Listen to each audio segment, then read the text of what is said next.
Jamaah yang dirahmati Allah Subhanahu wa taala. Adapun keutamaan ibadah haji yang pertama yaitu dapat melebur dosa.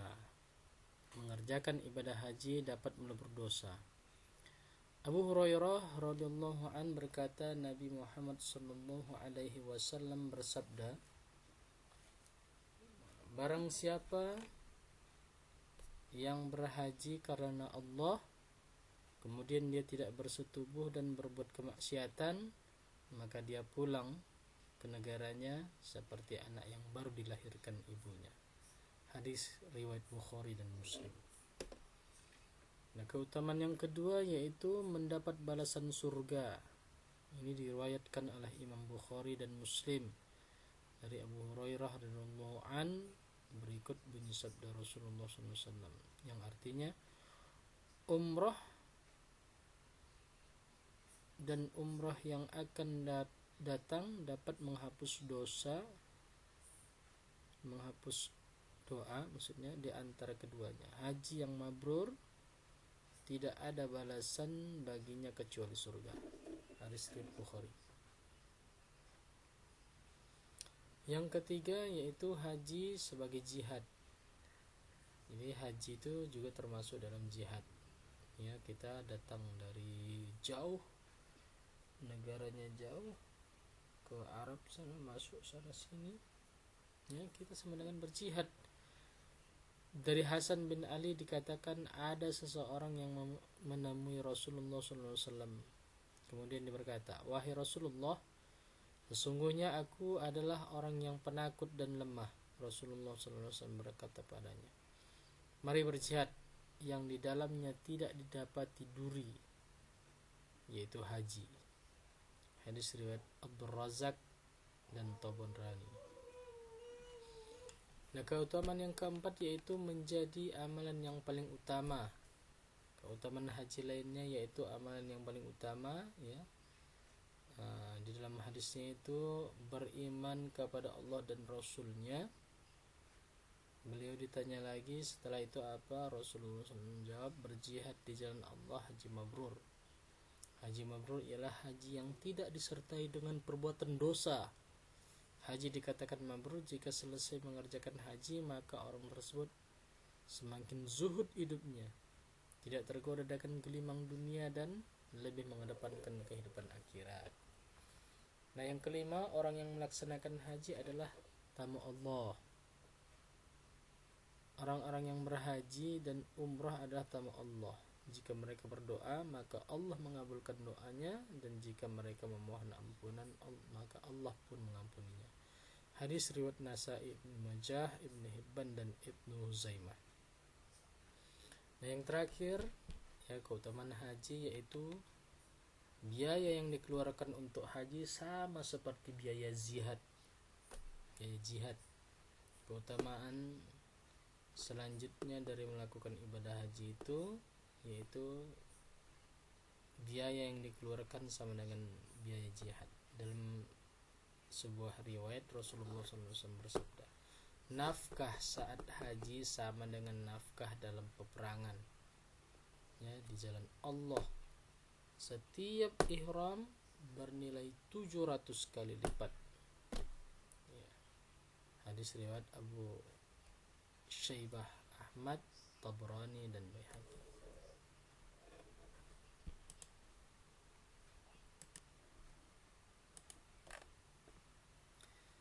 Seorang muslim yang baik tentu akan memilih makanan bukan hanya dari sisi kelezatan dan manfaat, melainkan juga kehalalan sebuah makanan. Dan ini yang paling penting. Lantas sebenarnya bagaimana hukum mengkonsumsi daging dog? Daging dog ini hewan yang berada di Arab, ya, bukan yang di Indonesia. Kalau di Indonesia itu ada yang sejenis dengan dog, tapi bukan dog, itu disebut biawak.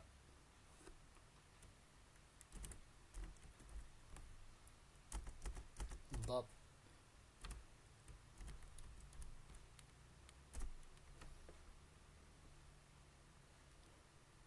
dalam hadis riwayat Ibnu Umar, ya, kana nasun min ashabin Nabi sallallahu alaihi wasallam fihim Sa'dun fadhahabu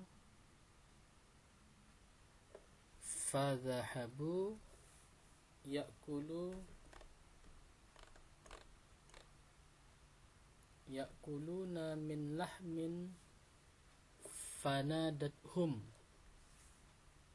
amra'atun min ba'din azwajin Nabi sallallahu alaihi wasallam innahu lahmu dabbin fa'amsaku faqala Rasulullah sallallahu alaihi wasallam kulu awit ta'amu fa innahu halalun aw qala la ba'sa bihi syakka fihi walakinnahu laisa min ta'ami. Artinya orang-orang dari kalangan sahabat Nabi Muhammad sallallahu alaihi wasallam yang diantara mereka terdapat Sa'ad, ya, sedang makan daging. Kemudian salah seorang istri Nabi sallallahu alaihi wasallam memanggil mereka seraya berkata, "Itu daging dok." Mereka pun berhenti makan. Lalu Rasulullah sallallahu alaihi wasallam bersabda, "Makanlah, karena daging itu halal." Atau beliau bersabda, "Tidak masalah daging itu dimakan, akan tetapi daging hewan itu bukanlah makananku." Hadis riwayat Al-Bukhari. Nah, disinilah pangkal masalahnya dalam pembelajaran kitab fikih. Mungkin ada di pesantren katudhab seringkali diartikan biawak, sehingga tidak heran banyak kalangan yang secara mudah menghukumi halal pada biawak dengan berlandaskan dalil kehalalan hewan dhab yang dijelaskan dalam berbagai riwayat hadis serta berbagai referensi kutub at-turas. Jemaah yang dirahmati Allah, padahal yang dimaksud dengan hewan dhab sebenarnya bukanlah hewan biawak yang sering kita ketahui di permukaan sungai dan rawa-rawa. Sebab keduanya itu merupakan jenis hewan yang berbeda, meskipun secara struktur bentuk tubuh fisiknya itu hampir mirip. Jika merujuk pada Mu'jam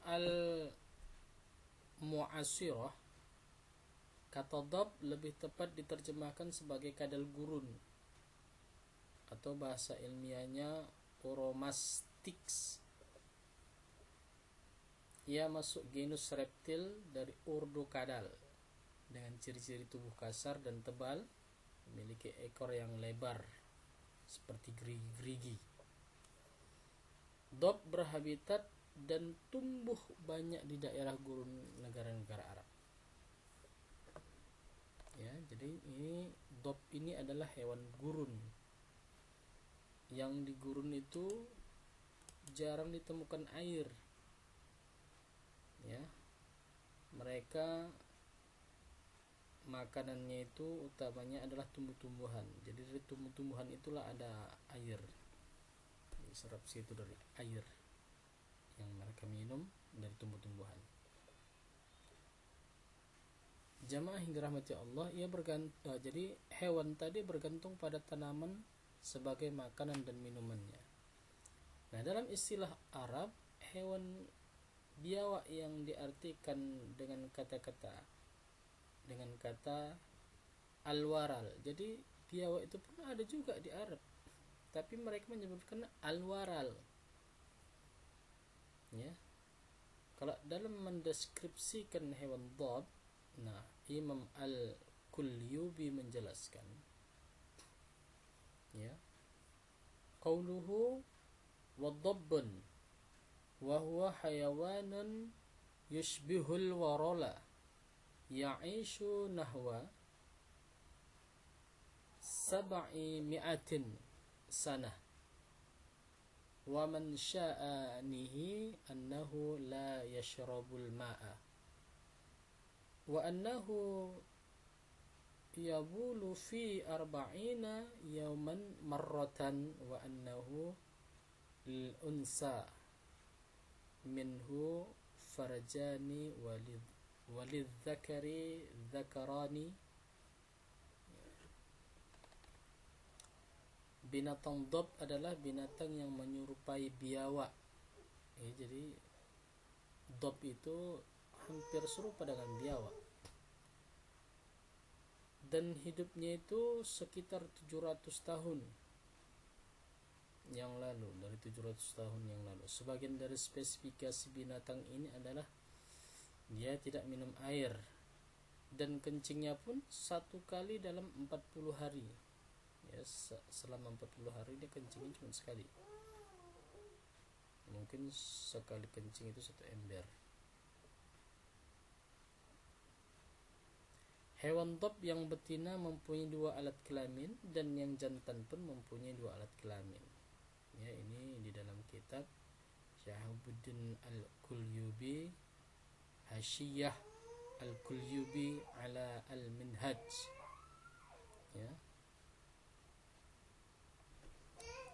Juz 4 halaman 259.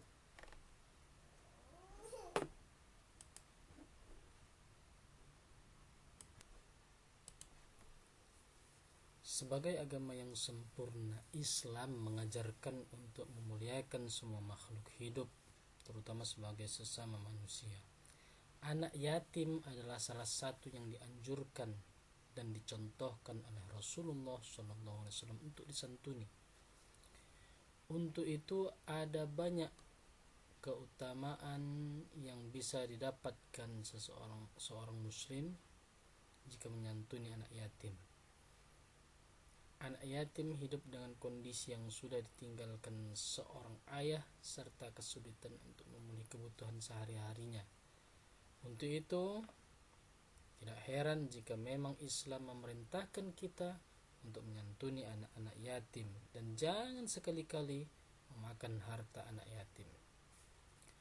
Jamaah yang dirahmati Allah, dalam suatu riwayat Rasulullah SAW bersabda yang artinya, barang siapa mengambil anak yatim dari kalangan muslim dan memberinya makan dan minum, Allah akan memasukkannya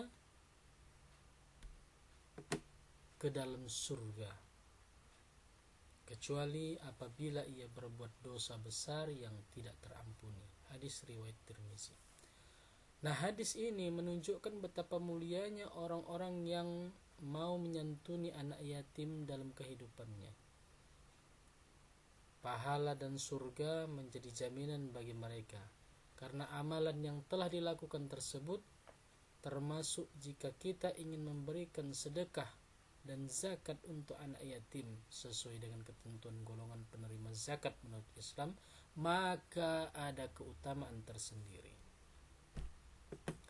Jamaah yang dirahmati Allah Subhanahu wa taala, namun dalam Islam juga dilarang bagi kita untuk memakan harta anak yatim. Bahkan Allah memberikan kecaman yang luar biasa bagi mereka yang melakukannya.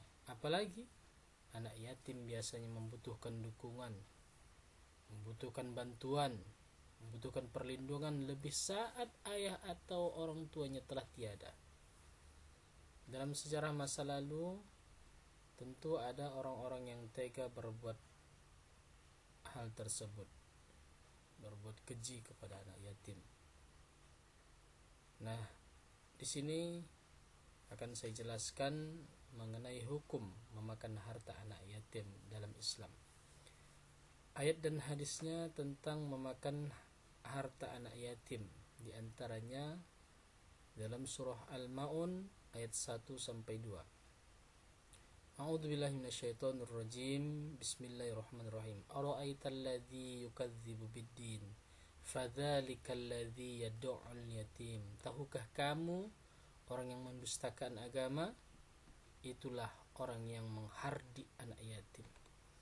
Dalam Al-Quran surah Al-Ma'un ayat 1 sampai 2, Allah berfirman yang artinya tadi di atas sudah dibacakan. Dalam ayat ini disebutkan bahwa menghardik anak yatim dalam artian mencaci maki dan membiarkannya dalam kesulitan adalah dosa yang sangat besar.